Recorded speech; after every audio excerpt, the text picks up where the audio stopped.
When I was 25 and a half, I started a podcast. The goal?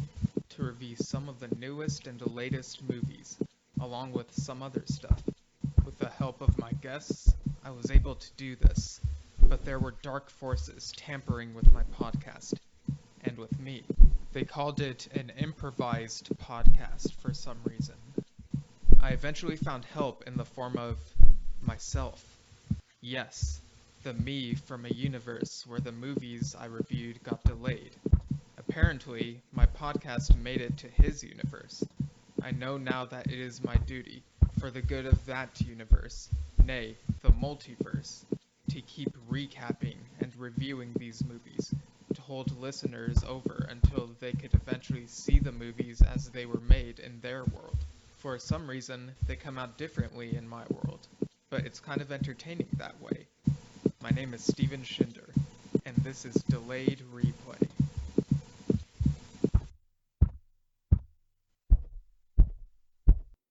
Hello, listeners. Welcome to another episode of Delayed Replay, that podcast where we recap movies that came out on time in our universe because they got delayed in that other universe.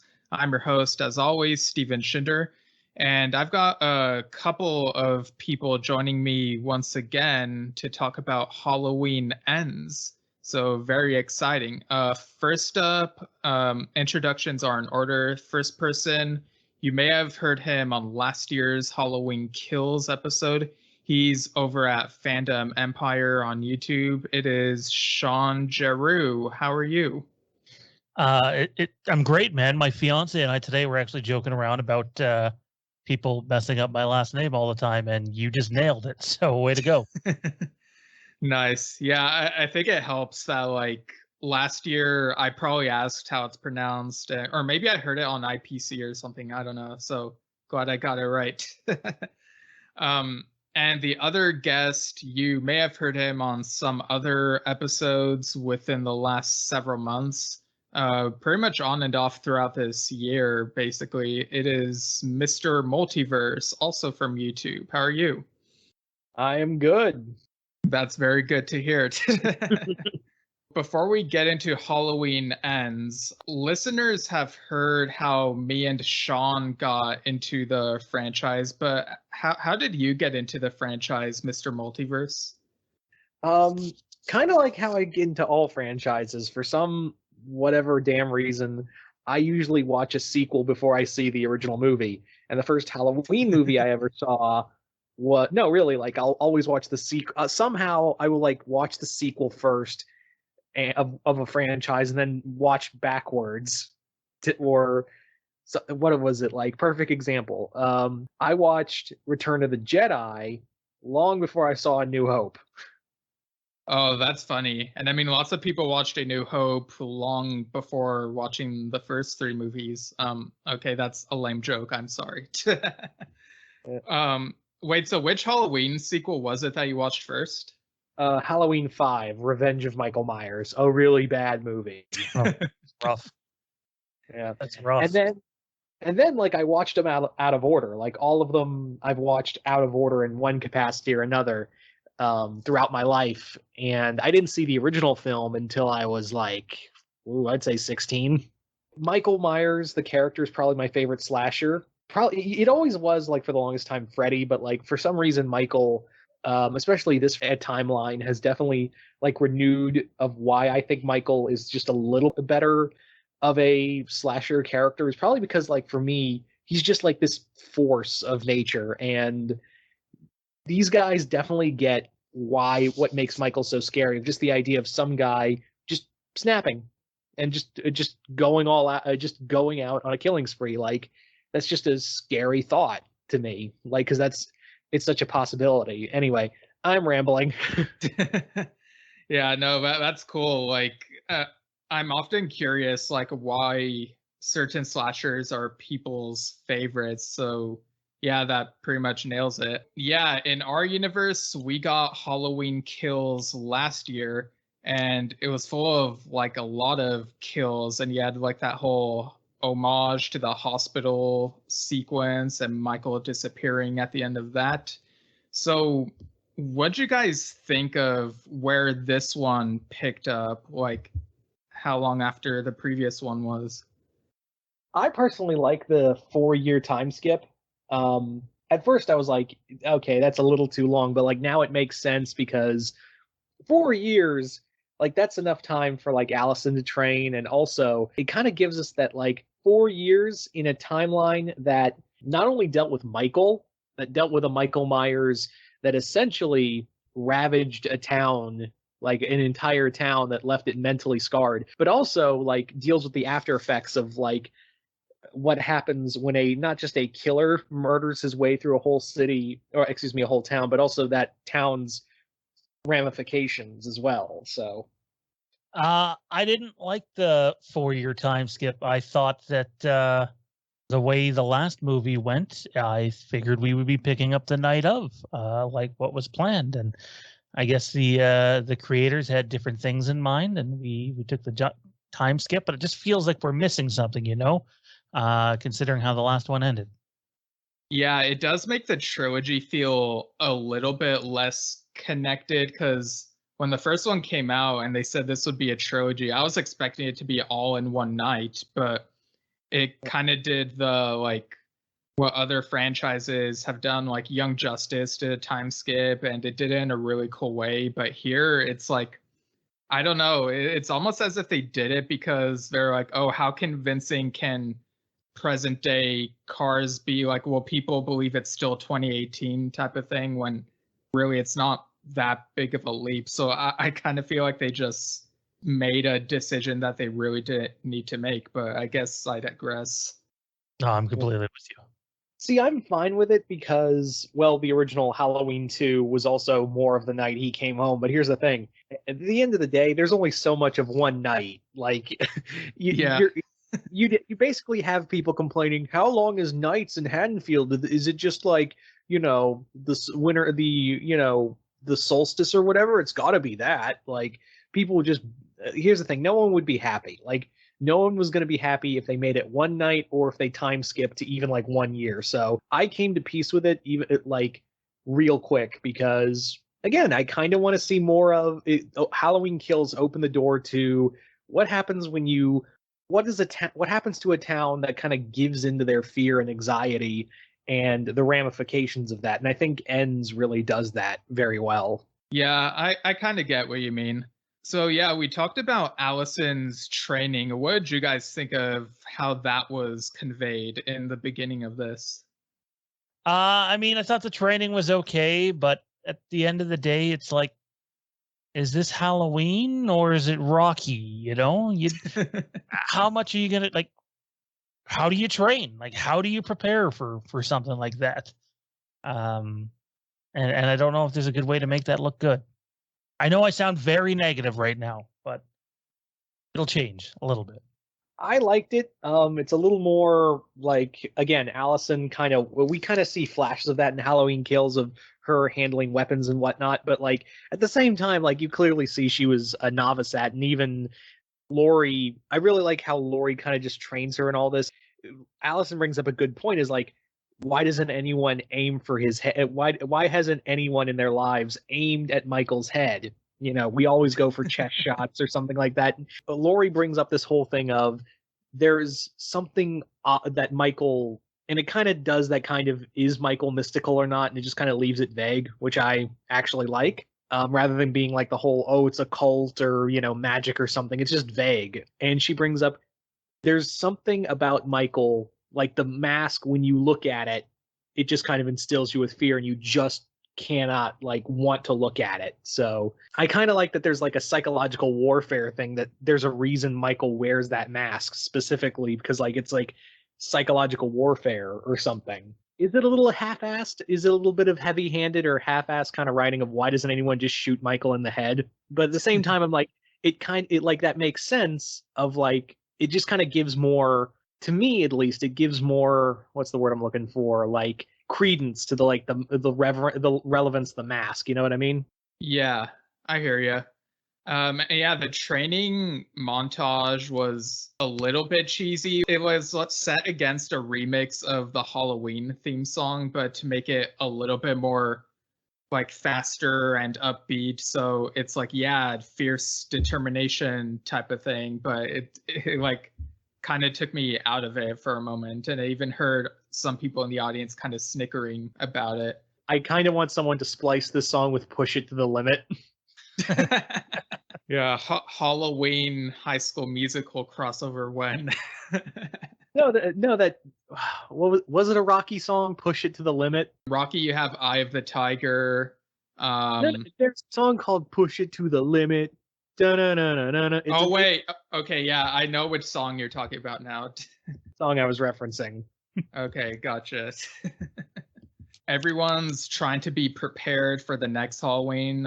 They're kind of questioning why Michael hasn't appeared the previous Halloweens, because you got to remember, this is a timeline where Michael only struck, like, after breaking out of the asylum, he only struck in Halloween 78 and then was put back in the asylum and then only struck once again Halloween 2018. So they're kind of like, I wonder where he went, why he hasn't struck yet.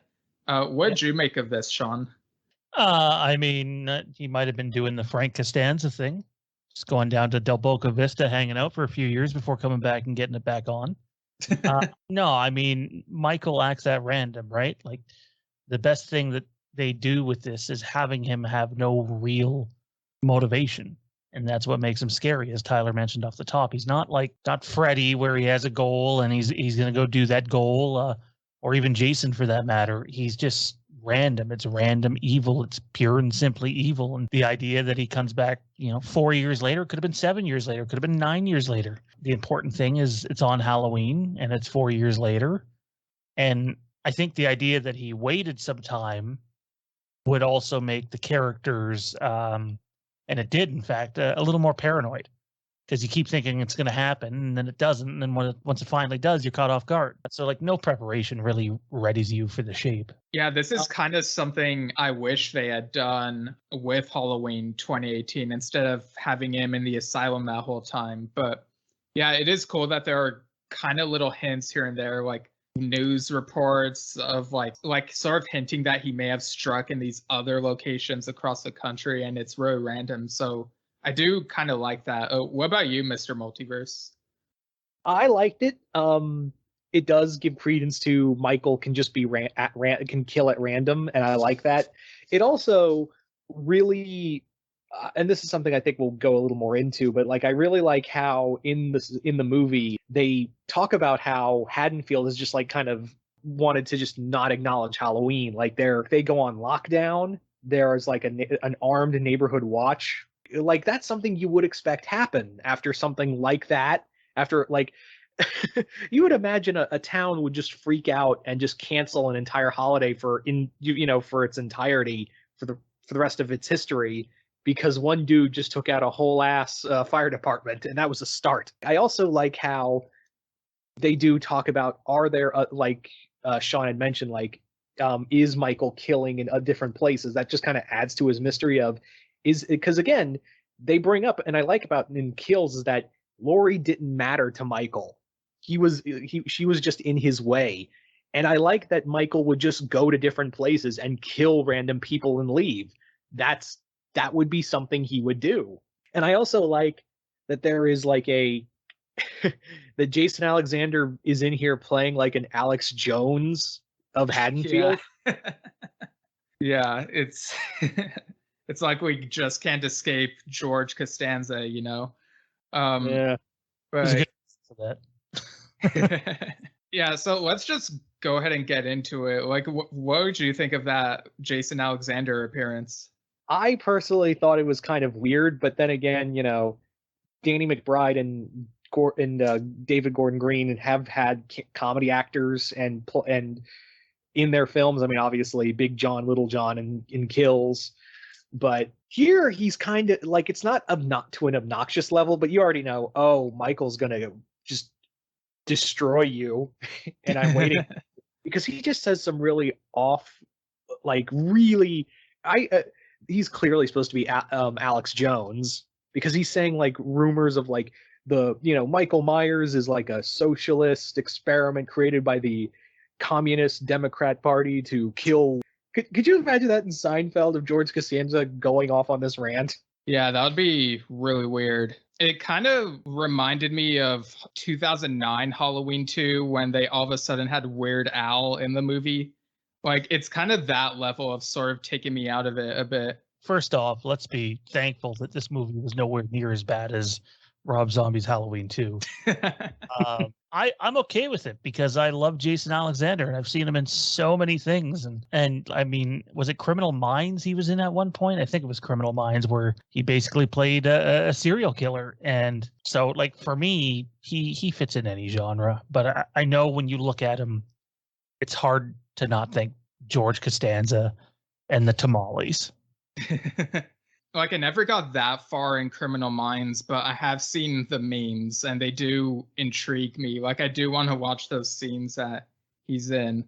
But then we get like actual Halloween night. People are like wondering if the shape is really coming. Like, is Michael here? Is he not?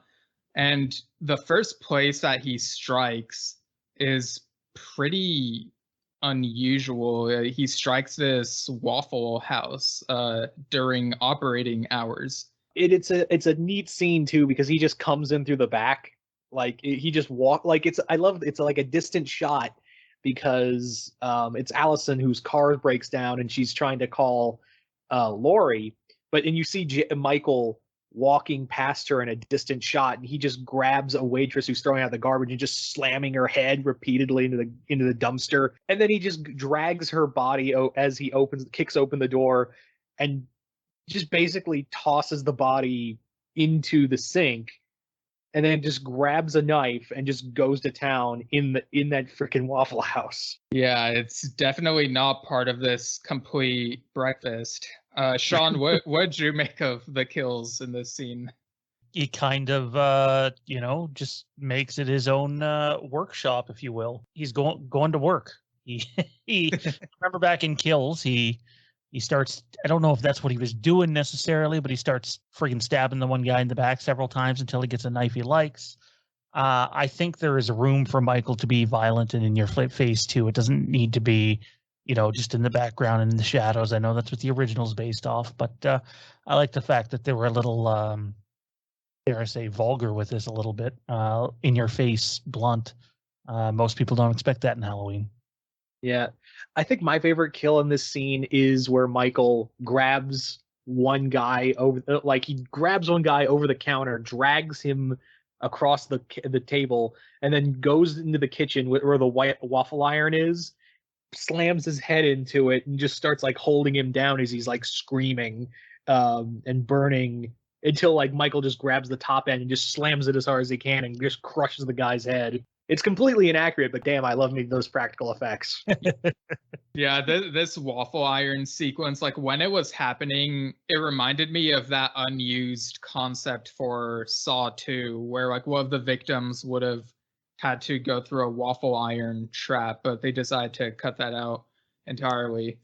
Michael is here and he's like taking no prisoners. He's like just going to town with this bloodbath. And like you guys have said, it does feel very uninhibited. Like this is the kind of stuff I'm used to with the Rob Zombie stuff, not just Halloween, but with his like House of a Thousand Corpses and The Devil's Rejects, where it is kind of more vulgar and nihilistic, but it still feels like it's in the same continuity vibe-wise as the previous two movies, and I quite like that. Then Laurie and company decide that they hear about what's going on at the Waffle House, and then the chase ensues, I guess you could say. Shawn, what'd you think of like how this whole thing went down and the emotions that they were conveying here? I mean, I think when you're running away from Michael Myers, you're basically screwed. You could be in a Lamborghini, pardon me, and Michael, who looks like he walks slow as molasses, and yet finds a way to always catch people. It's almost like he has the ability to slow down time. I know he doesn't, but it feels that way. And I thought the emotions were they needed to be. But I mean, there's a moment where they run the red light and very nearly get T-boned. So emotions can be bad too. I think the one thing I like is in this film is about Laurie's kind of like listlessness in here, because after finding out in Kills that she didn't matter to Michael, it just kind of like is mentally wrecked her again. Like she's back to like drinking and whatnot. And I like that because it's basically like Laurie's whole life has been around the obsession with killing Michael, but then to find out, oh, the guy you thought was obsessed with killing you just didn't you were just in his way. That's gonna mess with you because you basically destroyed your life. Because then it basically tells Laurie it wasn't Michael's fault that her life fell apart. It was her own fault, and she's got to confront that. Yeah, in a twisted way, it's kind of like, what, did I not matter that much to you? It's like the arch nemesis thing is only one-sided. It's like they're not nemeses to the end. Like Michael doesn't see her as being like an equal or on the same level. It's like to him, she's just kind of there, which was kind of a nice little wrench to throw in there. I think the fact that they showed her, be vulnerable, and the fact that she did fall back down again, and she went from being super prepared and super focused in 2018 to what happened in Kills and now in this movie, it instead of writing her like Superwoman or Wonder Woman or whatever, I think they got it right. The fact that, she's a little messed up in this movie, and it sort of cleared room for Frank to be the role model character, the leader of the group, and I thought that fit well. Yeah, so the group dynamic is they're very determined to like end this, but also like, there are moments where they're really scared and like are not sure what to do next. And, Michael is being very unpredictable, as he tends to be in this continuity. And he even breaks into some random house and kills a couple and then just sits down and watches the TV for a little while. Did this feel kind of odd to either of you? No, it just kind of adds to Michael's kind of like you can't quantify what he is, or the evil he is. It is fascinating that that he just sits down and watches TV, and it's just like one of those. I find it kind of funny because it's just a picture of like a pumpkin, like one of those YouTube videos where it's like ambient music for 6 hours. I watch those to go to sleep, believe it or not. Me too. Oh wow. Small world. And those work? For me, I have an under 2-year-old who's a menace. Plus, I work and do all this stuff, and the ambient videos definitely help. You can get some cool Star Wars ones though too, where it like sort of looks over Naboo at nighttime, and you get different versions of the Star Wars themes playing, and definitely helps me sleep. Oh, nice. Yeah, I've never tried that, but I used to help me sleep. Like imagine a favorite album of mine from like beginning to end, and it would work. At this point, they're trying to search house to house because they don't know where Michael is, and then when they discover him there, they're kind of taken off guard by him just sitting there. But then it kind of gets the blood pumping again when he turns his head really quickly to the window and automatically tries running to strike at them. How did you guys feel in that moment? I don't like the idea of Michael running. And it felt like it didn't look right. Them having Michael being the one that gets chased for a bit was definitely the wrong direction to go. Like it kind of broke the formula a bit, right? Yeah, definitely. I will say though, I like how they point out that, like, again, kind of adding to that kind of mystery that Michael has, because like they bring up that Allison's mom put a knife through his back, deep in his back, and he still came back. He survived a fire. He got half of his hand blown off. How is it, like there's something more to him? And he's like several times too. Yeah, he got shot a lot. Loomis, as Loomis said, I shot him 6 times. Yeah, in a bunch of the movies, like he gets bested different ways at the end of some of them. And it's like, man, how do you take this guy down? And like one of the characters even tries taking him down with an axe, but he's just able to best them and use the axe against them. And he makes for a really interesting kill where I guess it's kind of a cliche, like the axe going into the eyeball, but like it looked very real and made some people very squeamish to see it, I guess. It's one of those stomach turning moments. Yeah. Like when Big John got the knife in the armpit. Yeah. I will say that this movie, while it does it's kind of funny because this movie does have a major body count like Kills did, and you thought this was going to be but it is still like a personal story because it is deal with the last two Strode family, and Allison really deals with the fact that Michael has murdered her parents, both of her parents, and it wasn't even out of revenge for this against the Strodes. It was more like they were there and in his way. It's the same thing Laurie's dealing with, but rather than drinking, she's burying herself in her constant training, even if she's hurting herself, injuring herself over and over again. Even Frank brings up the point of there's no point in fighting Michael if you just want you and Laurie just want to die, I think. Yeah, it's that old thing where when something is really getting you down, you try to bury yourself in something you might be good at, and that's pretty much what Allison does here. It's kind of, for better or worse, this is her attempt at her own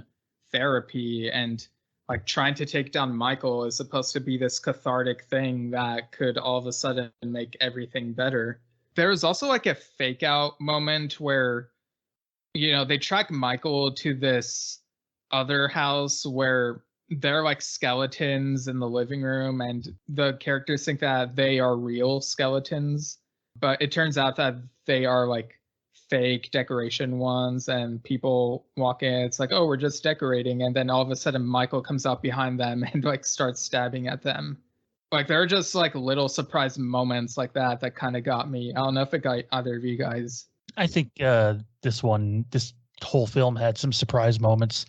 I think the first two kind of lacked the jump scare moments, and this one was definitely full of them, and done on a much smaller scale than the last one as well.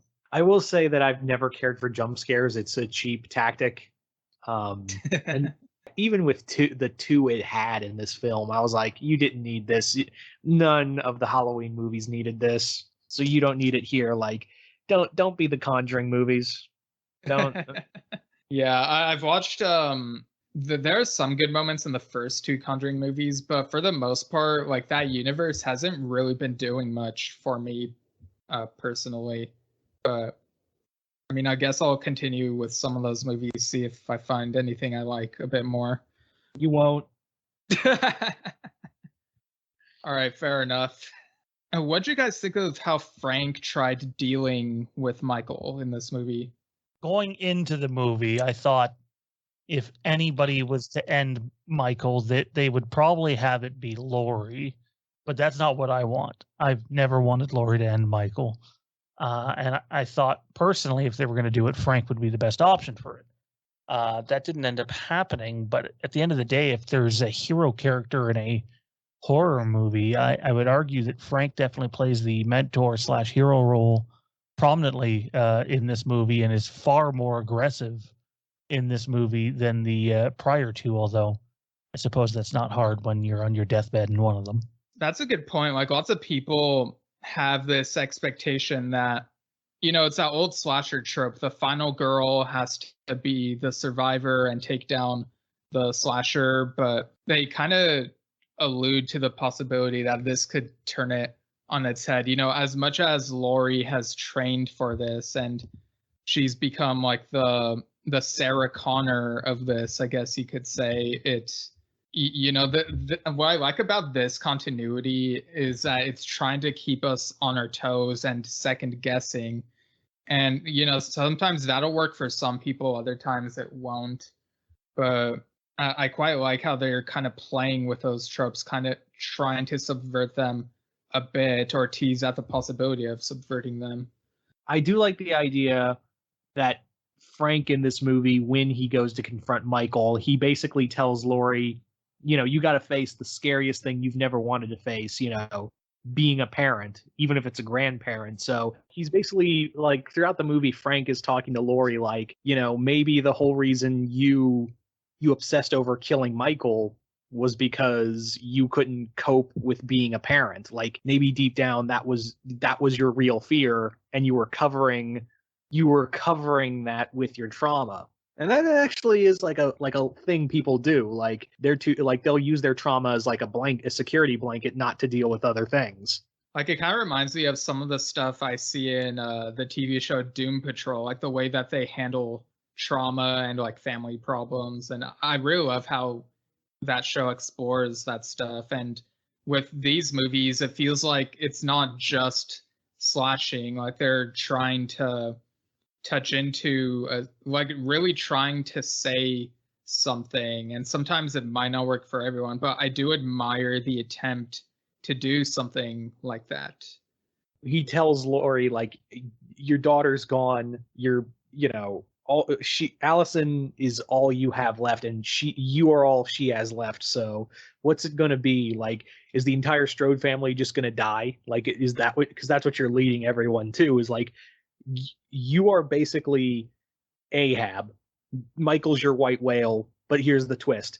The whale don't give a damn about you.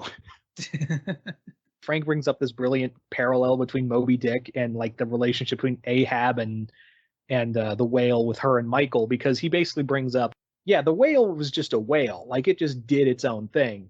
Ahab was the one with the obsession, and it got everyone killed. Sound familiar? It always comes back to that parallel, doesn't it? Yeah. Was there a moment that you thought was like the scariest moment in the movie? For me, I don't know about, I've watched Halloween movies for so long now that like, and I've grown to like Michael so much that it's like, I don't know if Michael Myers scares me anymore. I'm almost rooting for him in these movies. Yeah, it's hard for these to scare me because it's like, I'm so used to watching horror movies that sometimes it's just kind of a guilty pleasure watching them, and I don't scare easily. These things aren't exactly relying on cheap jump scares all the time, like some other movies that have been mentioned. And I think that's a good thing. I honestly do. So I don't know if there's a single moment that scares me in this one, but the fact that we go back to sort of what was in the original, and you have Michael creeping around a little bit more towards the end of this one, and you know that the characters that most people are cheering for are so close to finding him, but you also know how much danger they're in. The idea of, knowing he's going to attack, but not knowing when, I found that scary. My favorite scene is with Jason Alexander getting killed, because, again, we kind of figured he was, but how he dies is really haunting.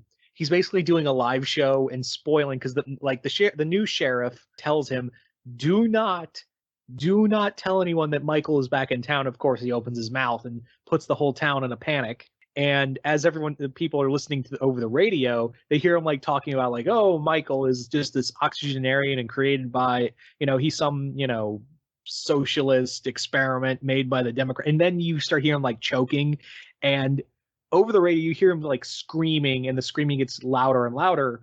The reason being, you cut back to his side, like, and you see Michael like cutting at his neck, but also pulling at the top, and it's stretching out his vocal cords and making the scream and pitch higher and higher as his head's being removed.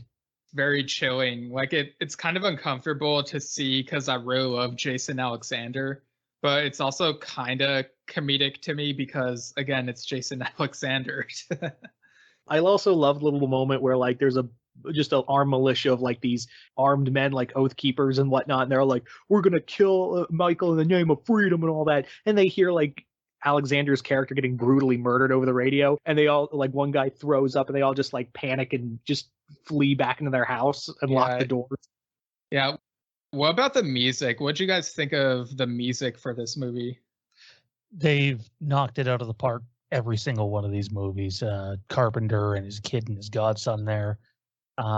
They're fantastic. I'm sitting in front of like 6 different versions of the vinyls of 2018 and Kills, and it just gets even better with Ends. It almost has that, sort of end feel. Again, it's not the same, but like Return of the Jedi, you listen to the end of that. Some people don't like it, but it's iconic, and the story's coming to an end. Well, this movie kind of has its own take on the Halloween theme towards the end, and it's definitely letting you know that things are coming to an end, and I dug that. Very thematic.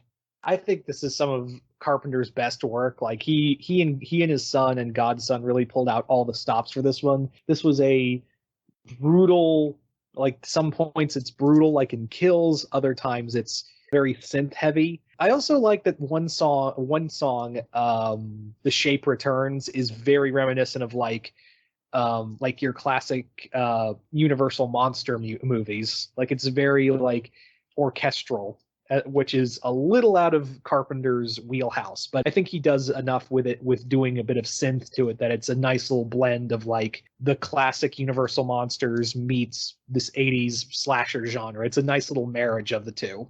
Yeah, that one, it's a real earworm. Like it's hard to get out of your head once you listen to it. What'd you guys think of the final showdown in this movie?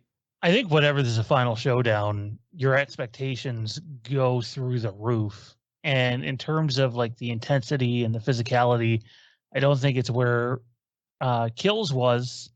But I still thought it was satisfying in terms of they built it off suspense, and we got to see Michael vulnerable. And what did you think of the end?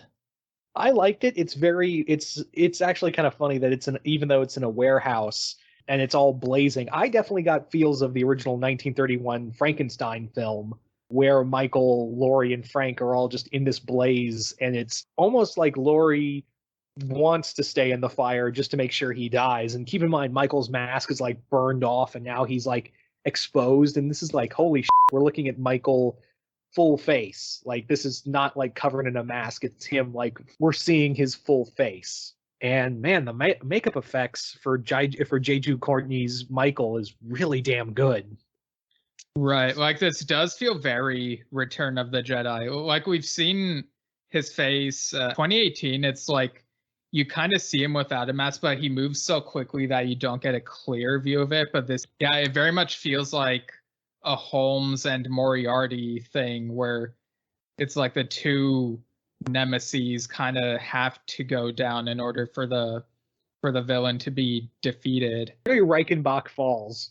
Yeah, that's it. Yeah, the warehouse burns, and it's like everything comes down, and in the aftermath, it's like there's no one there anymore. So it's like, I guess the implication is that Michael and Laurie may have died, but I've heard other people theorize that it could be something else. Like, what do you guys think?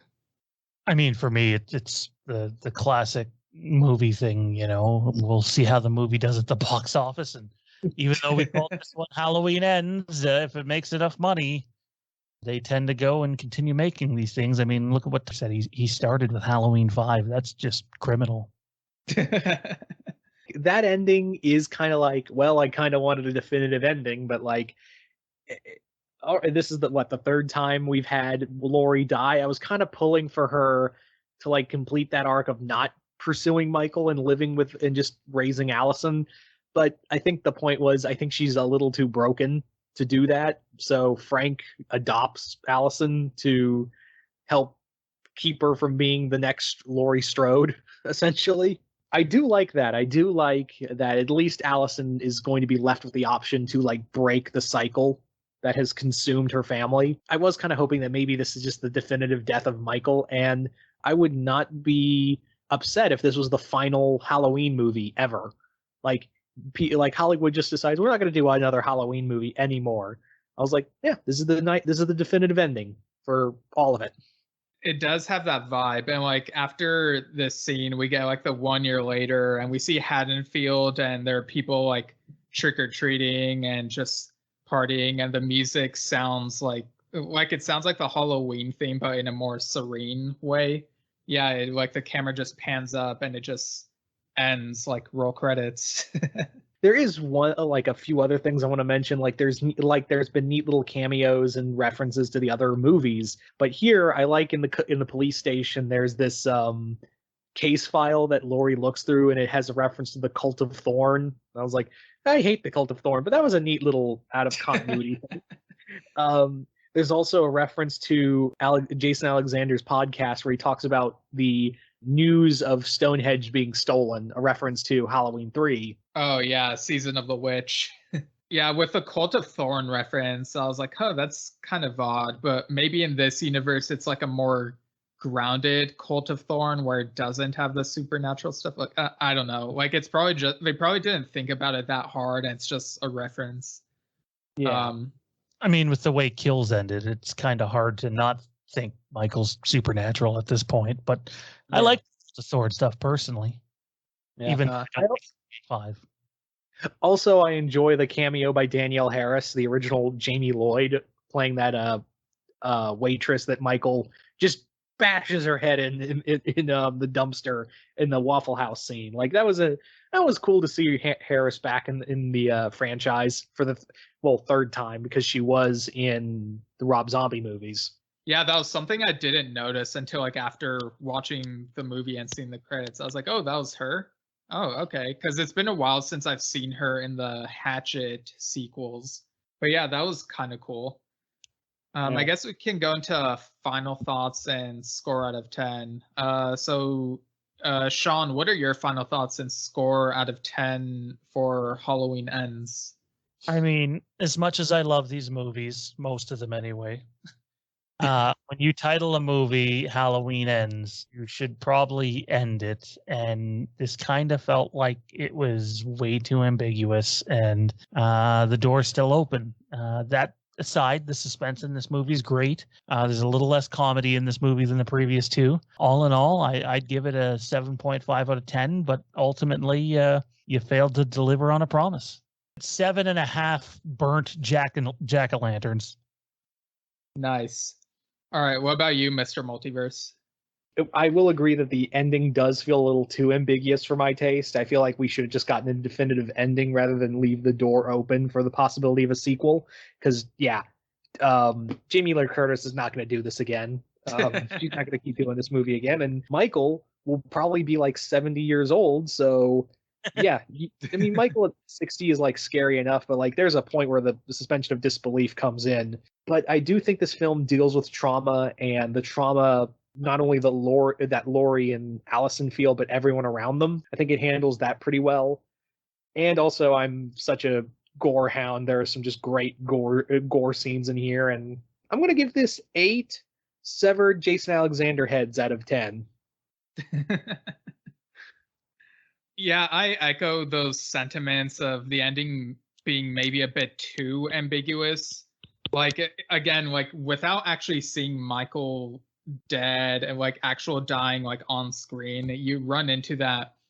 Well, like I feel like it's going to be like the Friday the 13th and Nightmare on Elm Street things where you put final in the title, but it ends up not being the final one. So I'm sure like at some point in the future, I don't know if it'll be 5 years or 10 years or whatever, like we'll probably see another iteration of Halloween. I don't know if it'll be in this continuity or an entirely new one, but something, it just feels inevitable at this point. And maybe that's the scariest thing. I don't know. All that being said, I feel like I didn't like this as much as our universe's version of Halloween Kills, but it was definitely better than Halloween 2018. So I would give this 7.8 out of 10 butcher knives. So yeah, I guess that'll do it. Thanks for joining again, Shawn. Where can people find all your stuff? You can check us out on YouTube.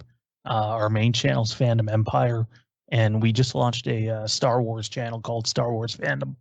Yeah, nice. And there's lots of Halloween related stuff over on Fandom Empire as well, so people can check that out. Just recently, I took your recommendation of reading those Taking Shape books. Like the first one talks about the making of each of the Halloween movies, and second one's about the Halloween movies that were almost made but didn't get made. And I'm like more than halfway through that, and I've been loving these books that you recommended. It took me a year, but finally got to them. They really are a love letter to Halloween. Yeah. All right. So thanks again. And Mr. Multiverse, where can people find all your stuff? They can find me on Mr. Multiverse on YouTube, and I have a Patreon called The Mr. Multiverse. So go check those out, and please help me financially because I hate my job. Yeah, I think lots of people can relate to that. As for my plugs, people can follow me at Steven Shinder on Instagram and Twitter, Steven Shinder Storytelling on Facebook. You can find my fantasy horror comedy novel Lemons Will Like Rain on Amazon, and go to stevenshinder.com for more info on that. And you can also listen to me and my dad on the podcast Yes Shift, where we talk about the band Yes and its members and whatnot. You can find that on anchor.fm/YesShift and find all the platforms we're on. Email delayedreplaypodcast@gmail.com. Let us know what you think of Halloween franchise in general. Always very curious about people's different takes. And next episode, I know that in this universe, Thor Love and Thunder comes out soon, and I also have a couple other ideas, so we'll see which one comes next. But without further delay, have a good day.